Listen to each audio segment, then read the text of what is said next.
என்று பேரென்றும் அவள் இந்த உள்ளத்தில் அசைகின்றதே அசைகின்றதே. அவளுக்கு நிகழ் என்று பேர் வண்ண மலர் கொஞ்சம் குடல் அந்த முகிலுக்கு நேர். அவளுக்கு குயில் என்று பேர் அந்த குயில் கொண்ட குரல் கண்டு கொண்டாடுமோ. அவளுக்கு அன்பென்று பேர் அவளுக்கு அன்பென்று பேர். அந்த அன்பென்ற பொருள் நல்ல பெண்மைக்கு வேர் பெண்மைக்கு வேர்.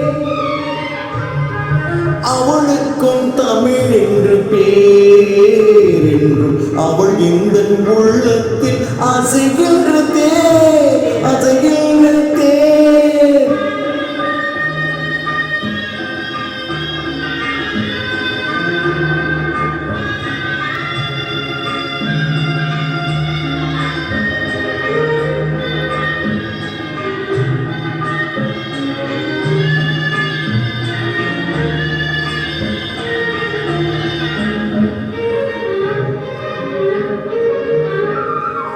அவள் எந்த அறிவுக்கு